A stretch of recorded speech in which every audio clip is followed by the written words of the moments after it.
Boa noite aí para todo mundo que está entrando. Estamos esperando o vereador Fernando entrar e aí a gente começa o nosso bate-papo de hoje. Vamos falar sobre o novo fechamento da cidade. Para quem não é Belo Horizontino, não sabe o que está acontecendo aqui. O prefeito Alexandre Calil resolveu fechar a cidade novamente, voltar para a estaca zero da flexibilização. Então só está liberado serviços essenciais aqui, segundo ele essenciais, porque na minha opinião, trabalho essencial é aquele trabalho que garante comida na mesa do cidadão. Ele resolveu voltar para a estaca inicial e a gente vai bater um papo com o vereador Fernando, ver o que eles estão fazendo lá na Câmara Municipal para tentar restringir um pouco desse autoritarismo que o Calil está impondo na cidade. Só esperando ele entrar, ele entrando a gente começa o bate-papo de hoje. Enquanto ele não chega, se vocês quiserem mandando pergunta, eu vou respondendo aí para vocês.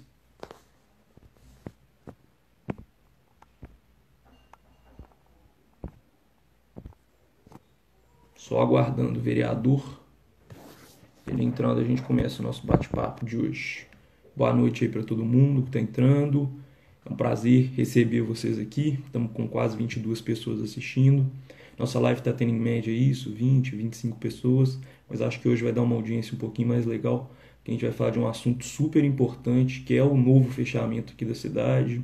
Infelizmente, o prefeito Alexandre Calil resolveu fechar tudo novamente. Não está se importando com a economia, não está se importando com o emprego das pessoas.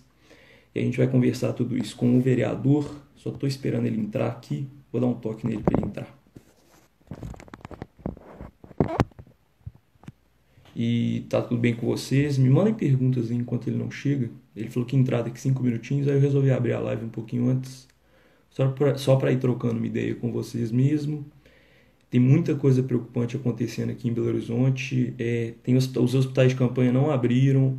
O prefeito fala que está com superlotação nas UTIs, mas não tem nenhum hospital de campanha funcionando. Tem um prontinho no Expo Minas. Eles não querem utilizar, a gente não sabe por quê. Inclusive, vou perguntar isso para o vereador. Você, Belo Horizontino, que está aqui na live, vai ser super importante você escutar isso aqui hoje. A população já está fazendo manifestações. Tivemos manifestação aqui na segunda, já tivemos na quarta. Espera aí que o Fernando está me dando um toque aqui. Só falar com ele que... Pronto, desculpa essa desconectada aqui. O vereador já deu um toque nele, ele vai entrar daqui a pouquinho. Tenta compartilhar essa live com o máximo de pessoas que vocês conseguirem, porque o assunto de hoje realmente é muito importante, é super relevante. Deixa eu mandar uma solicitação aqui pro Fernando, acabou de entrar. Deixa eu aceitar ele aqui.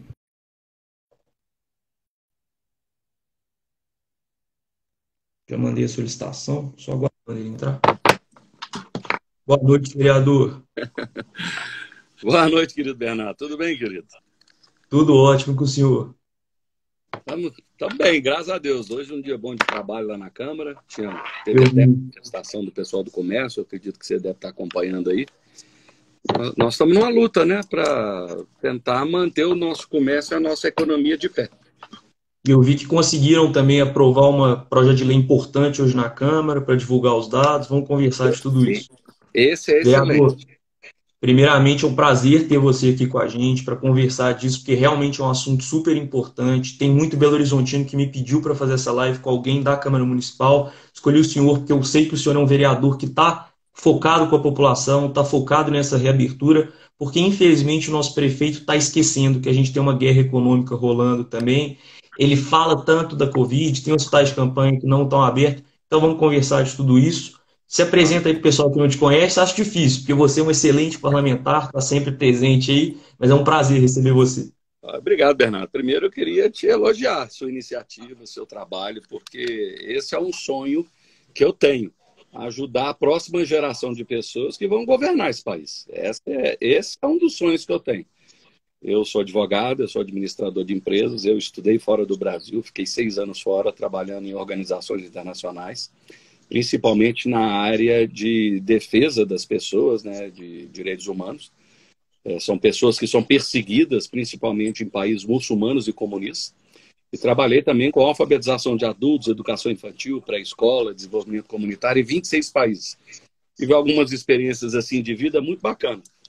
E conheci a Prêmio Nobel da Paz, Ellen Johnson Sirleaf, que foi ela foi a presidente da Libéria, um país completamente destruído, né, por guerra civil. E a gente trabalhando no desenvolvimento comunitário. Fiquei 6 anos trabalhando nisso, voltei para o Brasil com a minha família e surgiu essa oportunidade de entrar na política. Para mim é o que a gente fala, né, como um cristão, de ministério. A gente entrou com um projeto de fazer a diferença. Esse é o nosso sonho. Então, assim, eu fico muito feliz de ver você fazendo isso. Você é uma pessoa que faz diferença. Estava vendo o seu trabalho, você está de parabéns, as pessoas que te seguem, você está inspirando as pessoas. Isso é muito bonito. Fico muito feliz por isso. Muito Eu tenho, aqui em casa a gente fala que é 5F, né? Porque eu sou o Fernando, sou casado com a Flávia. Nós vamos fazer 30 anos de casado, né? 30 anos. E tenho 3 filhos. Nós temos a Fabiana, que é casada com um sul-africano, mora fora do Brasil, trabalha também em organizações. A Fernanda, que tem 19 anos, ela voltou ao Brasil agora, porque lá nos Estados Unidos a escola preparatória também deu uma fechada. E tem um caçula aqui, o Felipe, de 15 anos. Então, vereador, muito obrigado mesmo por você estar tendo esse tempo de falar com a gente. Realmente, a população está ficando bem revoltada com tudo que o prefeito vem fazendo. E o que eu quero te perguntar primeiro é: o que que a Câmara Municipal está fazendo para tentar barrar esse autoritarismo do Calil? Quais são os projetos que estão rolando lá para tentar talvez diminuir, tentar aumentar a flexibilização, porque ele infelizmente voltou a estaca zero? Se tem algum projeto para revelar dados, porque a gente está vendo que não se revela por total os dados de Covid, os dados de leito, não se revela os remédios que estão sendo usados na rede pública. Então, eu queria escutar do senhor o que está sendo feito na Câmara Municipal, porque muitas vezes o pessoal esquece que a Câmara Municipal também pode colaborar, o prefeito tem muita responsabilidade, mas os vereadores também têm muita responsabilidade e eles podem nos ajudar. Se a gente está descontente com o Poder Executivo, a gente sempre recorre ao Poder Legislativo. Olha, a Câmara Municipal é peça fundamental hoje em tudo que está acontecendo. A Câmara tem o poder de retirar tanto o decreto, como até de retirar o prefeito. Ou seja, a Câmara tem todo esse poder, a legislação nos dá essa autonomia, até de fazer impedimento do prefeito. O fato é que nós temos que entender que no jogo político o prefeito leva para ele cria uma base. E criando essa base, ele consegue vencer através dos votos. O que eu digo para as pessoas, e eu tentando explicar o que está acontecendo, desde dezembro, o prefeito e o executivo já sabiam da doença.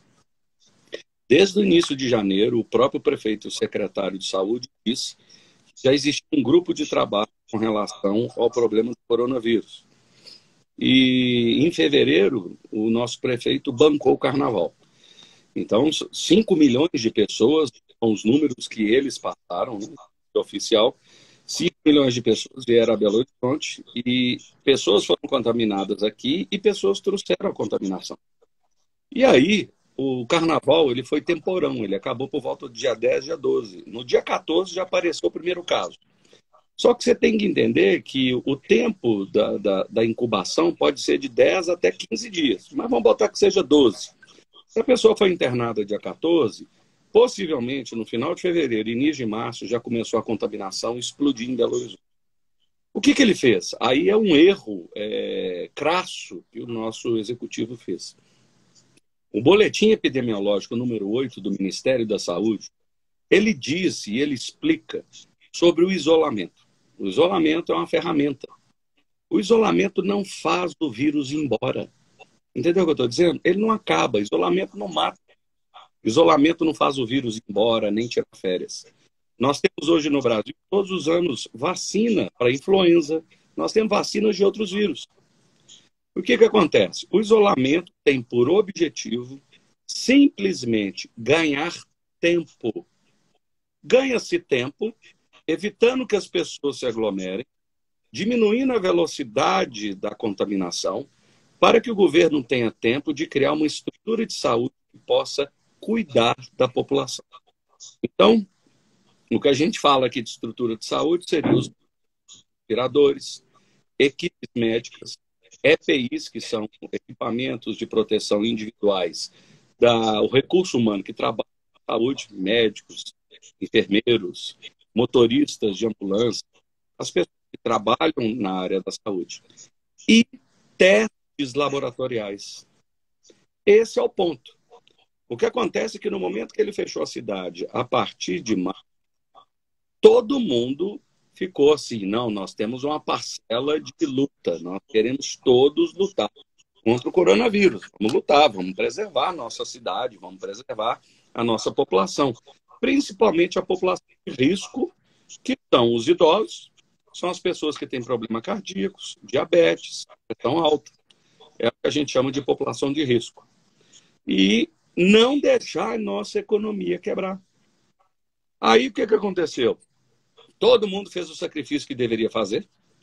Ele foi estendendo, vamos dizer, o isolamento.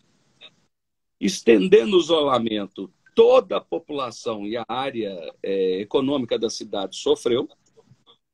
E milhares de pessoas já perderam emprego, centenas de milhares ou dezenas de milhares de comércios já fecharam.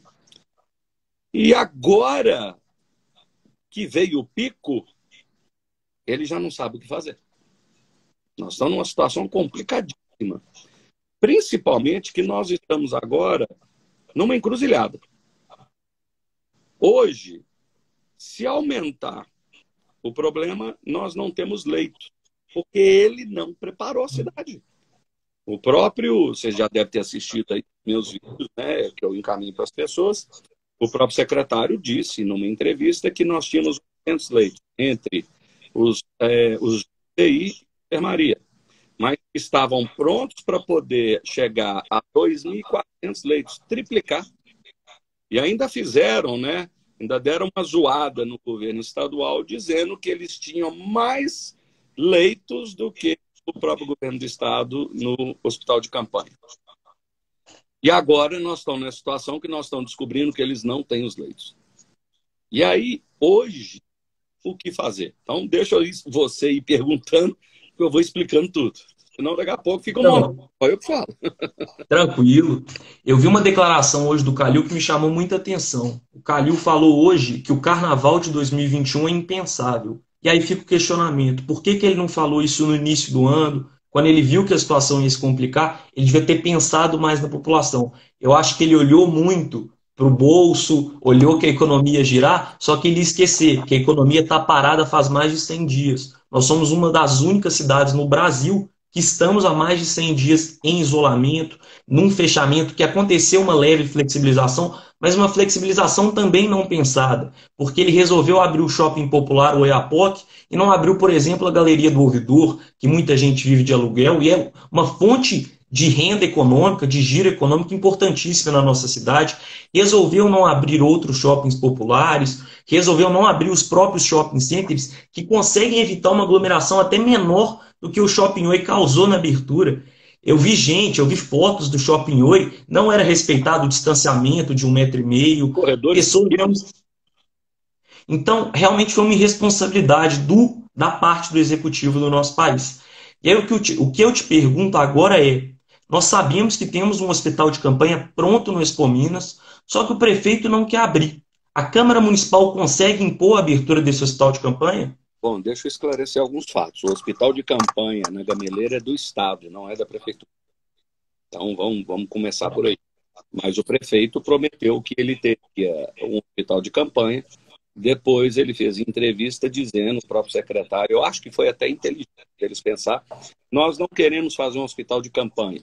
Nós vamos contratar dos hospitais particulares os leitos, porque se a pessoa já está dentro do hospital e evoluir para a UTI, não precisa pegar ambulância para sair. No hospital de campanha, ele trabalha a nível de enfermaria.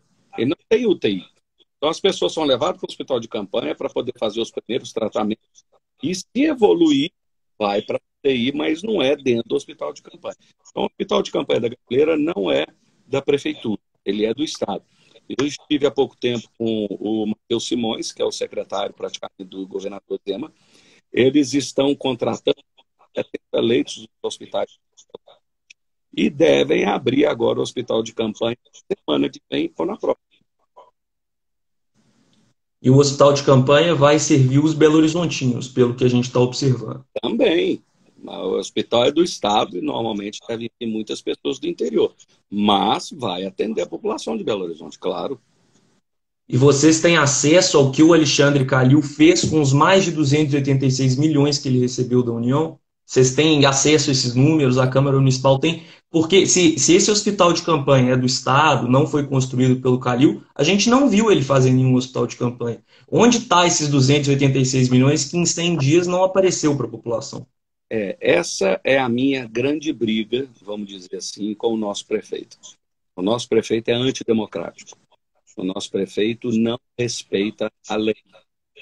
Como? Desde fevereiro de 2017, eu fazia já parte da Comissão de Administração Pública. Ele não respondia as informações. Agora eu faço parte da Comissão de Saúde e também da Comissão Especial de Estudo do Coronavírus e Comissão Especial de Estudo também das inundações do Vilarinho.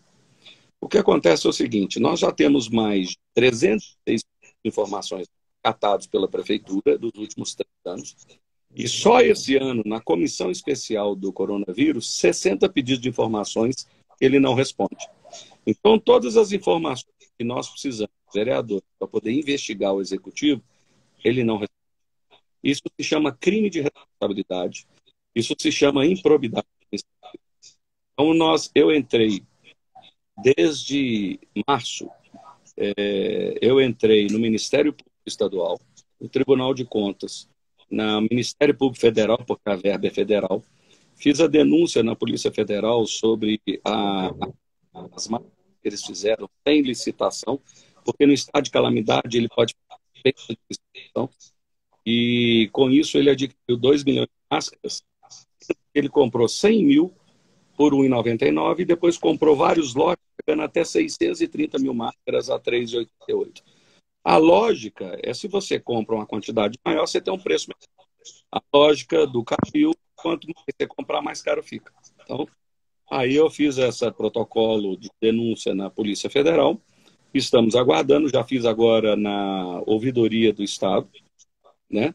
A Procuradoria, nós estamos entrando em contato, tive essa semana a OAB, fiz a denúncia na OAB, então nós vamos buscando todas as possibilidades. Entrei também no Legislativo com o pedido de impedimento do prefeito por crime de responsabilidade, por improbidade administrativa, porque a lei diz o seguinte, que a lei orgânica do município de Belo Horizonte tem um código que ele infringiu a não atendimento de pedidos de informação à prefeitura, não atendimento aos convites dos secretários e também impedir o trabalho regular da casa. Isso é crime. Por isso eu fiz a denúncia. Essa denúncia foi já encaminhada à mesa diretora. A mesa diretora despachou para o prefeito que ele tem 30 dias para responder.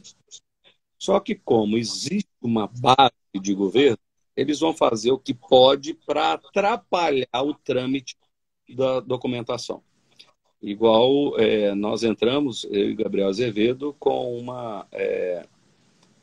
não é decreto, eu vou tentar lembrar a palavra aqui correta. Com isso, tentando derrubar o decreto que é de abertura do comércio. Uhum. Principalmente por causa do problema da falta de isonomia, que também é uma quebra funcional. Porque vai abrir o hospital, aquelas lojas que são comércio, shopping populares.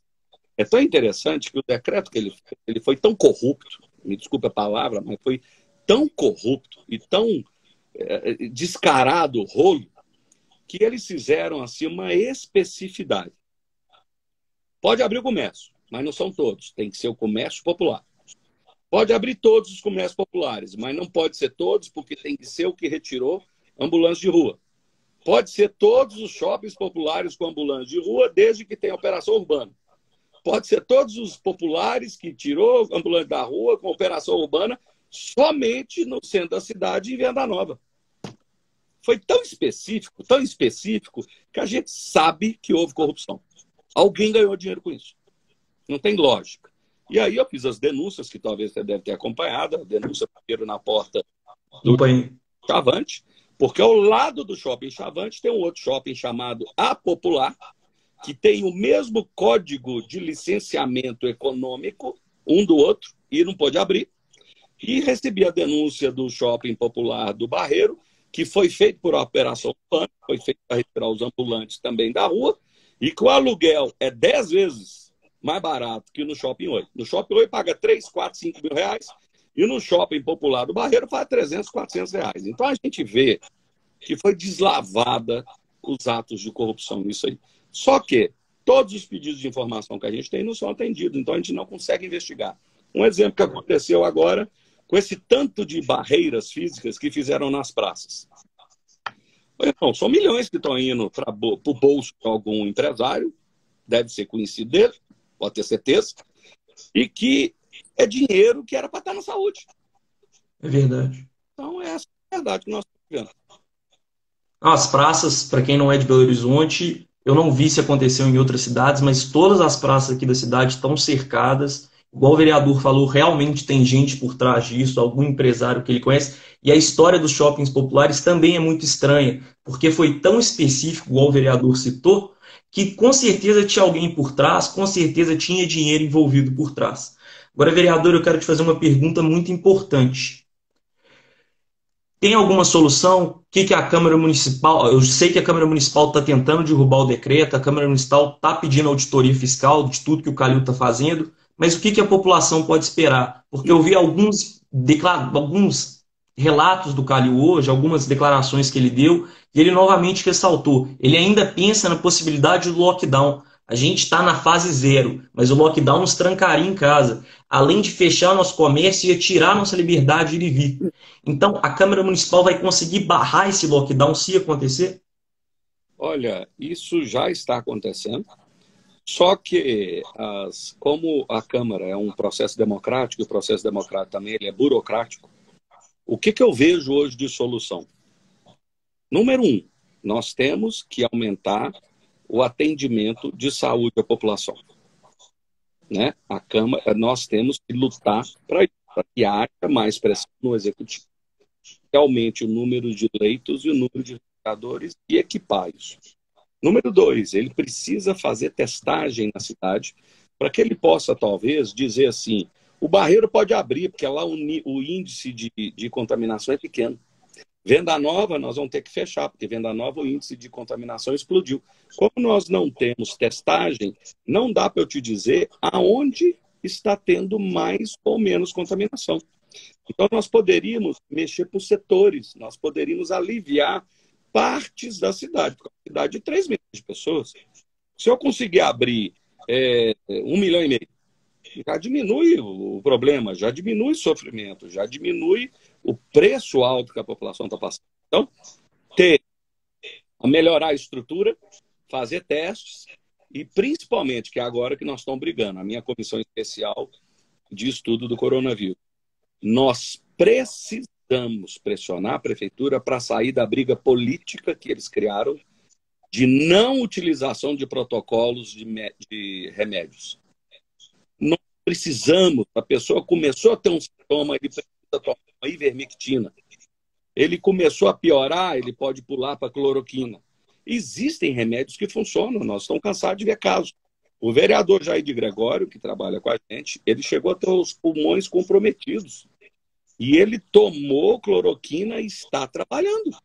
Inúmeras pessoas estão fazendo, mas a briga política está atrapalhando isso e matando pessoas.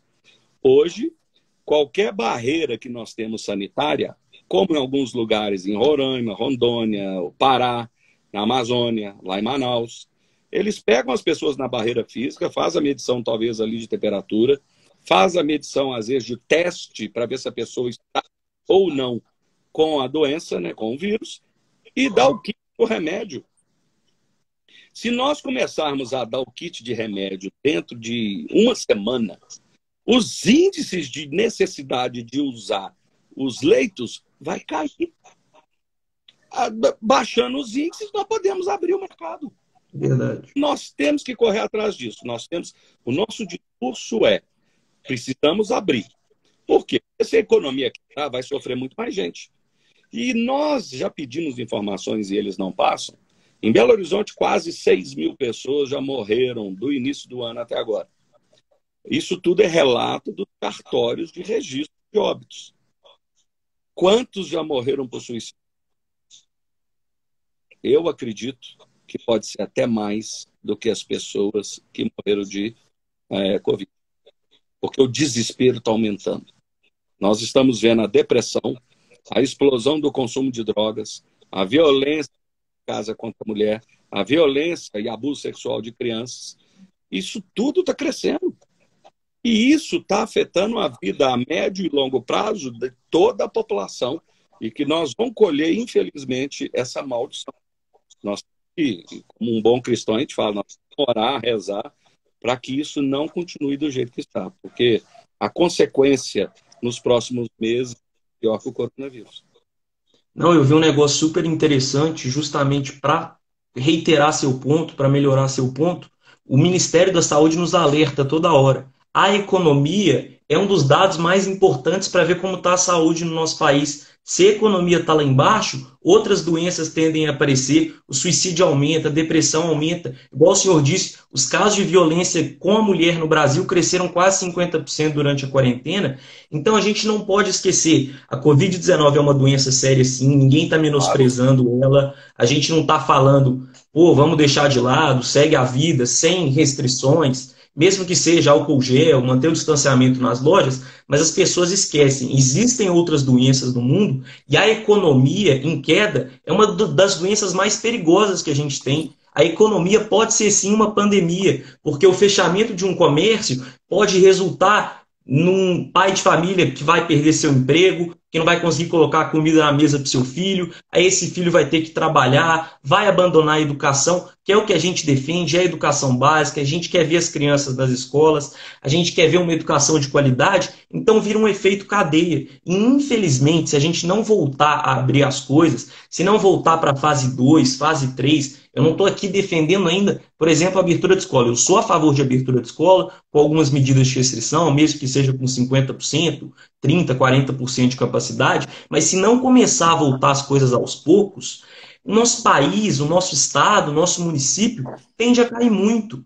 Porque, primeiro, as pessoas não vão estar trabalhando, elas não vão ter como se sustentar. Graças a Deus, o governo federal está pagando um auxílio emergencial aí. Eles estenderam agora mais 2 meses, mais duas parcelas de R$ 600, mas chega uma hora que a conta bate, chega uma hora que o dinheiro acaba. O déficit no Brasil, por causa do auxílio emergencial, já cresceu 5,5%. Isso déficit do Tesouro Nacional. E se a gente continuar permitindo isso, aí a dívida no nosso país vai crescer. E, por exemplo, a União, que já está fazendo um puto esforço, passando recursos para os municípios, Belo Horizonte, para quem não sabe, recebeu quase R$ 300 milhões, não vai ter mais como passar esse recurso. E o que me deixa muito triste é que algumas pessoas do nosso município, alguns grupos, vão e culpam o presidente da República, mas o presidente da República não está tomando nem medidas no nosso município. Quem está tomando essas medidas, você vai me desculpar a palavra, mas ditatoriais, autoritárias até demais, é o prefeito Alexandre Calil, e eu tenho certeza. Final desse ano a gente tem eleições municipais, a resposta vai ser dada. Eu acho que a gente cometeu um erro muito grande a votar em candidato de time de futebol. A gente sabe que a torcida do Atlético. Eu sou atleticano, mas eu não votei no Calil, eu não apoiei o Calil porque ele era atleticano. Porque gestor de futebol não necessariamente sabe gerir uma cidade, sabe gerir um município. Então a gente tem que estar em alerta e começar a pressionar o prefeito também. Não é tudo culpa do Bolsonaro, como as pessoas gostam de falar. Estou correto, vereador? Olha, deixa eu explicar uma coisa curiosa, né? Eu bato muito na esquerda, porque a esquerda é hipócrita. É falsa. Eles perderam o discurso, não sabem o que fazer, então a única coisa que eles fazem é bater no Bolsonaro. Não tem mais nada que eles fazem. Nós temos que entender que, primeiro, o próprio Supremo Tribunal Federal tirou o poder da mão do nosso presidente. Então, o governo federal não tem poder de decidir no município e no estado como fazer o combate ao Covid. É responsabilidade do estado e é responsabilidade de cada município. Qual é a obrigação do governo federal? Repassar a verba. Belo Horizonte recebeu dinheiro? Recebeu. Então, toda crítica sobre o presidente Bolsonaro é falsa. É falsa. Ele não deixou de repassar o dinheiro, ele está tomando medidas para poder... são paliativas, são emergenciais. Quem quer ficar vivendo de R$ 600 por mês, se ele pode ir para a rua trabalhar e ganhar 2.000, 3.000 prestando serviços para os outros? Pode ser um torneiro mecânico, pode ser um bombeiro. O prestador de serviço ganha muito mais dinheiro que ganhar R$ 600 por mês. O melhor emprego, o melhor programa social que existe no mundo é o emprego. Emprego traz dignidade, emprego traz oportunidade, emprego transforma a família. É o exemplo do pai. vai ficar em casa o dia inteiro sem fazer nada. Qual a referência da família? Então, o que a gente entende é o seguinte: a responsabilidade, o próprio Supremo Tribunal é do Estado e do município. Então, quando eles estão falando da esquerda contra o governo Bolsonaro, é tudo balela, é tudo mentira. Senão, eu queria que eles dissessem aonde que o governo está errando. Aonde que o governo federal está errando? A responsabilidade dele é financeira e a responsabilidade dele é criar programas que possam aliviar o sofrimento da população.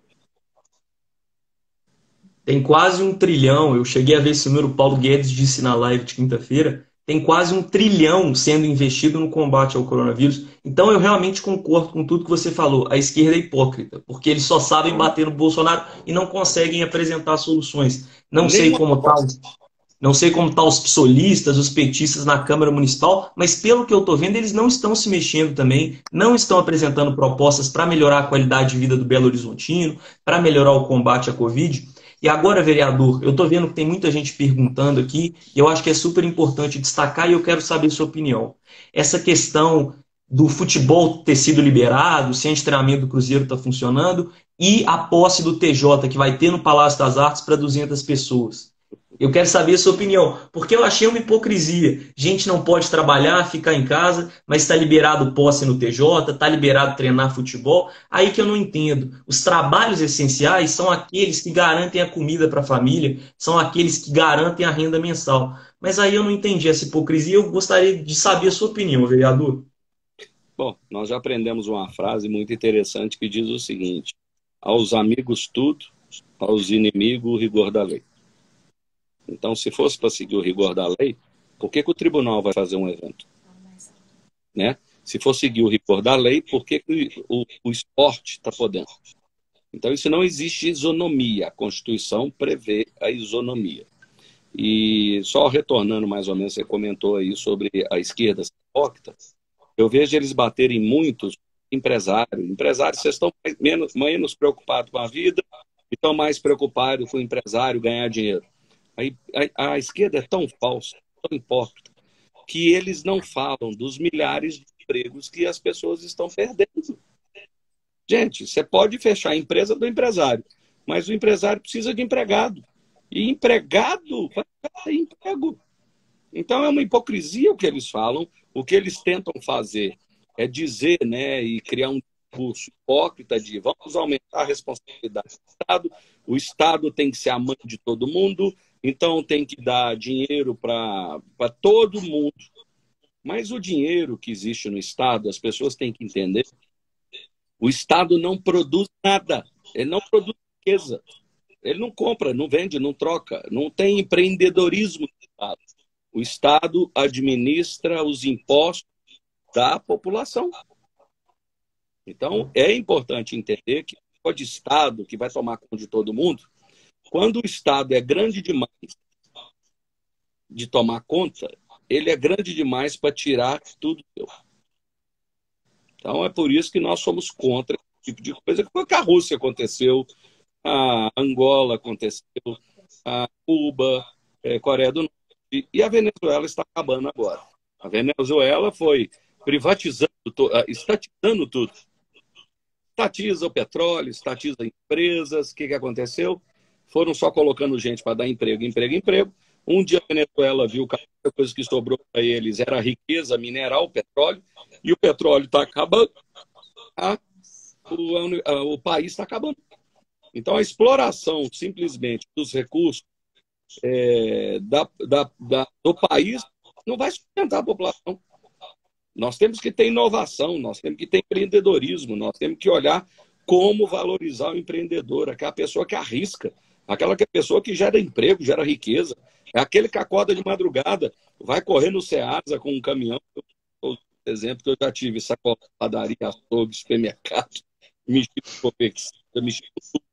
Ou seja, eu que tinha que acordar às 4 horas da manhã, eu que tinha que buscar mercadoria, eu que tinha que abrir a loja, eu que gerava emprego de 5, 6 pessoas.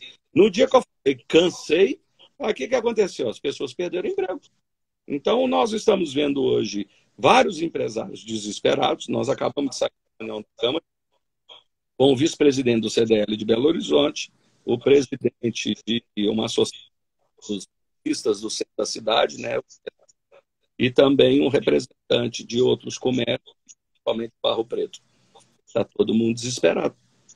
Porque se fosse agora o fechamento do comércio, nós teríamos pelo menos 60 dias ou 90 dias para aguentar o que já se aguentou nos últimos 90 dias. Então, as pessoas já teriam tempo para se preparar, diminuir as despesas, se preparar para a guerra. Aí eu pergunto, o Calil toda hora fala assim, nós estamos numa guerra. É verdade. Mas a única arma que ele está usando na guerra é isolamento, é lockdown. E isso não vai fazer o vírus embora. As verdadeiras armas é estruturar a saúde, fazer testagem, monitoramento e distribuir remédio para a população. Eu acho que você tocou num ponto muito importante, que é a questão dos remédios. A gente já viu, você deu o exemplo, tem um amigo do meu pai também que tomou a cloroquina, e a cloroquina ajudou ele. Em 3, 4 dias ele já estava melhor. E a gente tem exemplos. Infelizmente, a OMS é uma organização que também se politizou, está ajudando a China, está ajudando a esquerda, mas a gente tem exemplos concretos. A Índia, por exemplo, um país superpopuloso, país com mais de 1 bilhão de habitantes, segundo país com maior população no planeta, começou a usar o cloroquina logo cedo, logo no primeiro caso de Covid-19, e eles são um país com a menor taxa de morte por milhão. A gente pega um exemplo também, por exemplo, da Itália. A Itália que estava naquela crise gigantesca. A partir do momento que eles colocaram a cloroquina no protocolo deles, eles conseguiram aos poucos ir flexibilizando. Espanha, Portugal, os exemplos não param. Canadá usa cloroquina. Alguns estados americanos, porque lá pelo federalismo o governo nacional não pode impor, é como está acontecendo no Brasil, cabe a cada estado. Alguns estados que usaram a cloroquina pontualmente também resolveram o problema. Então, eu acho que você tocou num ponto importantíssimo, que é destacar essa questão do comércio. E a questão que você falou, Venezuela, Cuba, infelizmente está acontecendo com nossos irmãos, os argentinos estão revoltados com tudo que está acontecendo no país deles.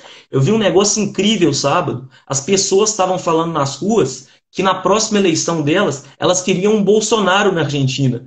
E o pessoal aqui, a esquerda aqui, quer se livrar dele. Eles estão vendo o que está acontecendo lá, estão estatizando, eles estão com medo de se tornar uma nova Venezuela, e são exemplos concretos. Não adianta a gente defender estatização, e eu acho sensacional também o que aconteceu no Senado. O Senado, infelizmente, aprovou a PL 2630, mas eles aprovaram uma medida super importante semana passada também, que foi o novo marco legal do saneamento, que vai ajudar os municípios, vai ajudar os estados, vai abrir para iniciativa privada. E também comenta um pouquinho com a gente do marco legal, porque a gente está muito puto com o Senado, pelos que eles fizeram com a PL 2630, mas esse projeto do marco legal eu acho que foi importantíssimo, um projeto do governo, inclusive. E aí eu até gravei um vídeo sobre, eu queria conversar mais, já tocamos no ponto do Calil, depois tem mais uma questão que eu quero tocar com você, que é em relação às escolas, mas comenta um pouquinho com a gente como é que esse novo marco legal vai ajudar os municípios, vai ajudar a nossa cidade. Eu tive uma oportunidade que é Deus mesmo, né, que abriu essa oportunidade. Eu sou o primeiro suplente do Estado Federal. E uma deputada federal do meu partido pediu licença por ganhar o neném. Então, foi essa maternidade. Eu passei 4 meses em Brasília. Novembro, dezembro, janeiro e fevereiro. E em dezembro nós votamos o marco legal do saneamento. Qual que é a visão disso tudo? Nós temos pelo menos 80 milhões de pessoas que não foi tratado em esgoto no Brasil. Nós precisamos de mais de 850 bilhões de reais para poder levar para todas as pessoas. Hoje nós não temos investimento, por exemplo, em Minas Gerais e Belo Horizonte, da Copasa. Ela não consegue fazer investimentos. Ela tem que sangrar a população, aumentando o preço da água, aumentando o preço do serviço de esgoto, para ela ter dinheiro suficiente para investir. E nós não temos. Então, esse marco legal, ele vai abrir a concorrência.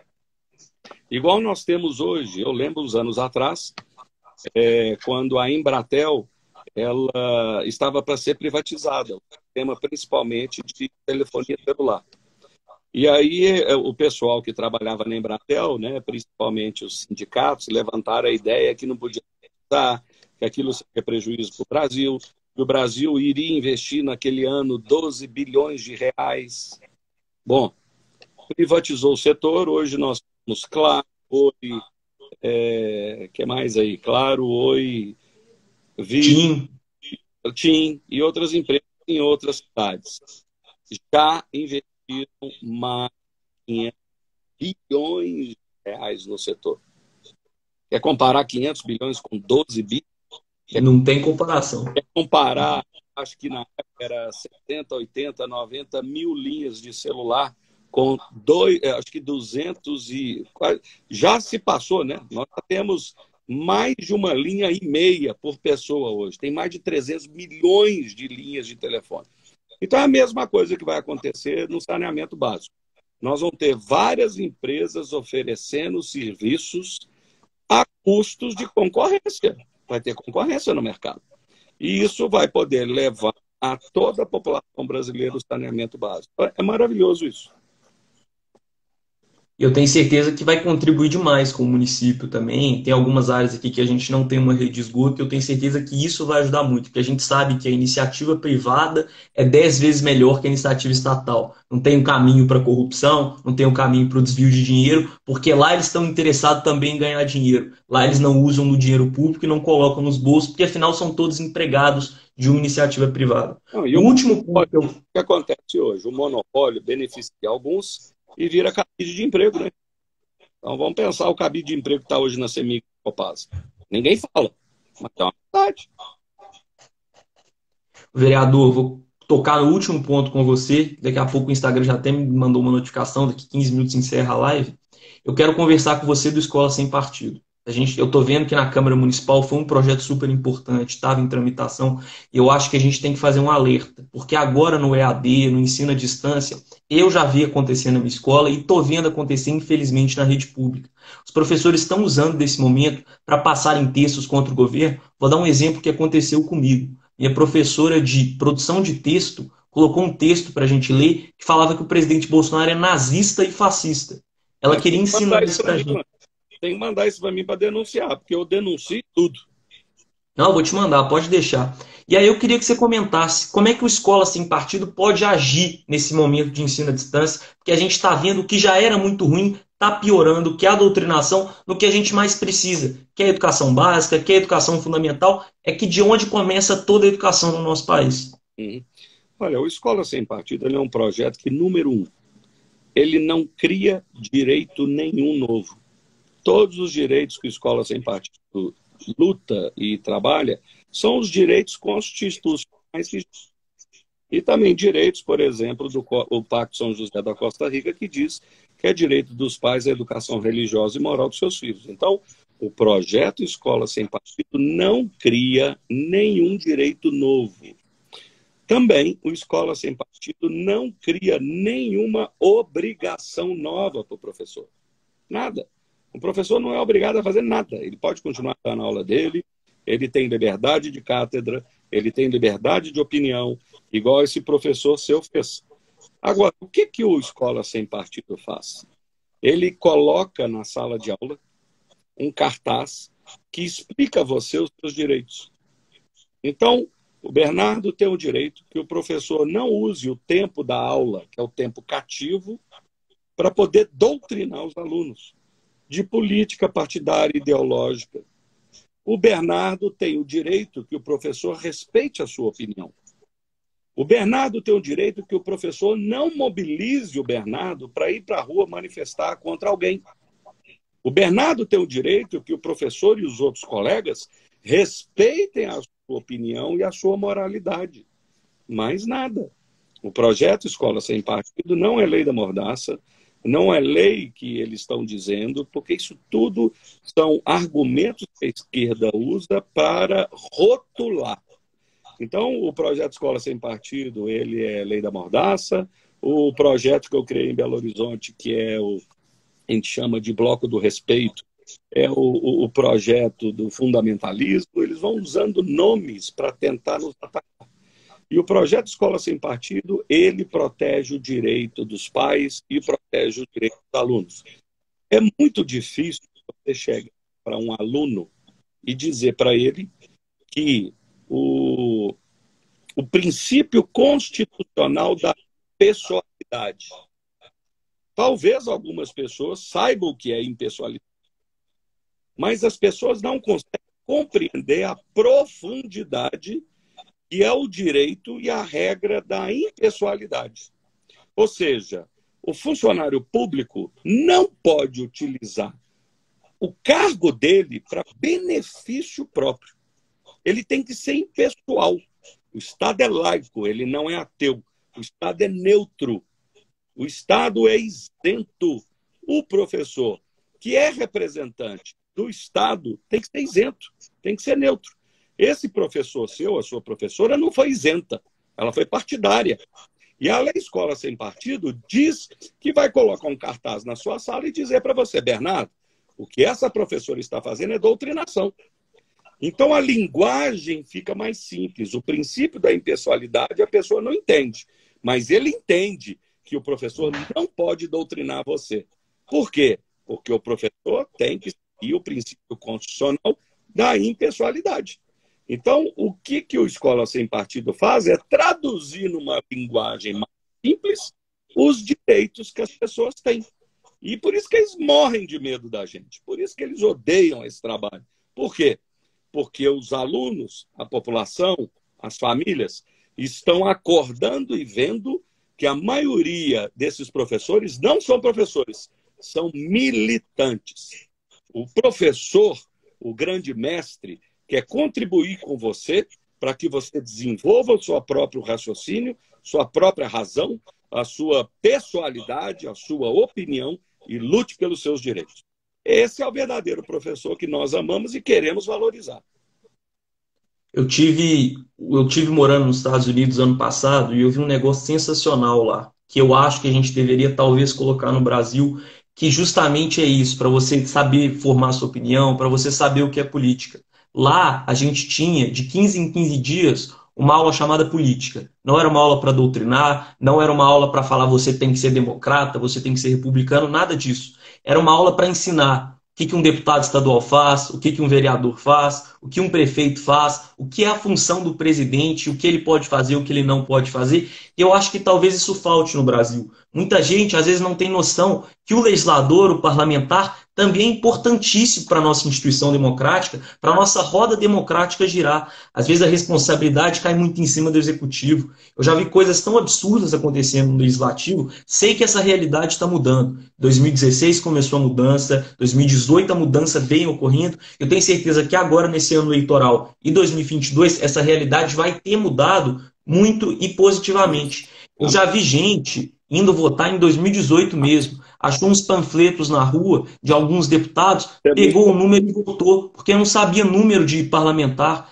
Infelizmente, pessoas não têm essa noção do que é a função de um deputado, de um senador, e o quão importante ele é para a democracia, o quão ele importante é para aprovar as leis que você defende. Você concorda comigo, vereador, que talvez isso seja interessante? Nós até aprovamos agora, nesse último mês, a lei que obriga agora a prefeitura a colocar no currículo escolar empreendedorismo e estudo da Constituição. Então, um pouquinho ele vai poder aprender também sobre os direitos constitucionais e vai falar de governo, sistema eleitoral, né? Vai entrar um pouco nisso aí. Mas eu tenho certeza absoluta. A grande verdade, o próprio presidente Bolsonaro fala, conhecereis a verdade e a verdade vos libertará. Então, se as pessoas tiverem conhecimento dos seus direitos e compreenderem que o político não é nada mais do que um empregado do povo, eles vão ter um raciocínio diferente. Igual, por exemplo, a gente tem que buscar voto. Então, muitas vezes, algumas pessoas viravam para mim e falavam assim, eu tenho essa liderança aqui e eu posso levar para você 100 votos, mas eu queria que você me desse tijolo, cimento, telha, eu queria que você me desse isso. E eu sou o tipo do cara que eu não tenho muito para segurar o que eu penso. Eu chamava o cara de corrupto. Ô, irmão, você vai me desculpar, mas o que você está fazendo é corrupção. Que isso? Ô, irmão, deixa eu explicar uma coisa. Qualquer pessoa que vem aqui te pedir voto e te der dinheiro, ele não vai tirar do bolso. Ele vai tirar quando ele assumir o poder. Ele vai tirar o dinheiro da educação do seu filho, que pode ter a oportunidade de aprender e ter uma profissão. Ele vai tirar o dinheiro da oportunidade de um grande emprego para o seu filho, porque ele roubou. Ele vai tirar a saúde da sua família quando você precisar. Ele vai tirar a possibilidade de termos melhor qualidade de ruas, de instalações, de saúde pública, de esgoto, de segurança pública, de oportunidades de trabalho. Então, meu irmão, vai me desculpar, mas você contribui com a corrupção. E quem contribui com a corrupção é corrupto. E aí a gente fala a verdade. Então, assim, eu dou graças a Deus porque eu posso falar. Eu nunca comprei um voto de ninguém. E não vou ficar correndo atrás. Porque eu entendi e encarei o meu trabalho como um objetivo de servir a Deus. O meu trabalho é o meu ministério, vou fazer o que eu tenho que fazer e creio que Deus é que coloca as pessoas. Então, se Deus quiser me reeleger vereador, me reelege. Se Deus quiser que eu saia de vereador e vou para prefeito, eu vou fazer o que Ele quer. Eu acho que você disse tudo. Corrupção mata muito brasileiro, corrupção mata muito o nosso sistema. Vereador, o Instagram me mandou uma notificação aqui, vai encerrar a live em 5 minutos. Então, vou te agradecer muito por você ter cedido esse tempo para conversar comigo, para alertar os belo-horizontinos do que está acontecendo. E eu acho que a conversa foi super produtiva. Muito obrigado mesmo. Olha, estou aqui à disposição, quero parabenizar o seu trabalho, fico super feliz, fico feliz das pessoas perguntar, porque a saída do nosso país é isso. É as pessoas saberem a verdade, as pessoas procurarem os seus direitos e as pessoas terem o desejo de servir a população. Você sabe muito bem, nos Estados Unidos tem uma frase do presidente Kennedy que diz: não fica pensando o que o seu país pode fazer por você. Pense o que você pode fazer para o seu país. Esse é o nosso desejo. Nós precisamos servir a nossa nação para poder construir um país melhor para os nossos filhos. Parabéns, Deus te abençoe. Estou aqui à vontade, tal como você achou meu telefone, entrou em contato comigo, pode falar para todas as pessoas que nós estamos assistindo que eu sou transparente, aberto e acessível, viu? Pode botar meu telefone para quem quiser aí, eu estou aqui para ajudar, tá bom? Muito obrigado, vereador, por ter cedido esse tempo. Eu acho que a conversa foi super produtiva. Eu estou até recebendo notificações aqui de pessoal mandando que adorou. Muito obrigado mesmo. Eu acho que os parlamentares abrirem esse espaço para conversar com o povo, ouvir o que o povo tem a falar é super importante. Eu acho que você está cumprindo um papel fundamental, conversando com a gente e tentando resolver esse problema, esse autoritarismo absurdo que o prefeito está impondo na nossa cidade. Olha, deixa eu finalizar rapidinho. Número 1, tem solução no fim do túnel. Tem vida após o coronavírus. E ajude a denunciar. Mande as denúncias para mim, porque eu denuncio mesmo. Nós temos que implementar a justiça. Então, as pessoas que não estão nos vendo, qualquer denúncia pode mandar para mim. Tamo junto. Obrigado, vereador. Um abração. E depois, se o senhor puder, a gente marca uma daqui a um mês para ver como está a situação na cidade. Muito obrigado mesmo, viu? Tá bom? Manda depois o link que eu vou colocar para os outros aqui também. Beleza, muito obrigado. Deus te abençoe. Abraço. Paz. O senhor também. Tchau.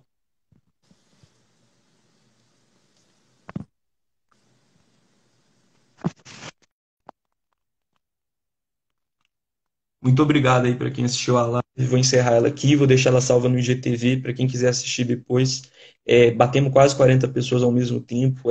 Depois de uma live que eu fiz de debate, que pegou 100, mas depois dessa, essa foi a que mais pegou gente. Então, muito obrigado mesmo para você que ficou aqui, ouviu o vereador, ouviu o que eu tinha para falar também. Qualquer dúvida que você tiver em relação à minha opinião, à minha posição, pode me mandar uma mensagem, está sempre aberta. Igual o vereador disse, se quiser o telefone dele para conversar com ele, pode me mandar, que eu tenho o telefone dele e eu mando para você também. Um grande abraço a todos, boa noite para vocês, uma bom final de semana, um bom sábado, um bom domingo que está chegando, um bom final dessa semana e uma boa semana que vem. A gente se vê nos vídeos, amanhã deve sair vídeo, vou olhar um assunto bem legal para conversar com vocês, e é isso. Vamos falar amanhã da PL 2630, que está na Câmara dos Deputados ainda, temos que estar alerta. Um abração, muito obrigado, boa noite aí para todo mundo. Tamo junto, galera.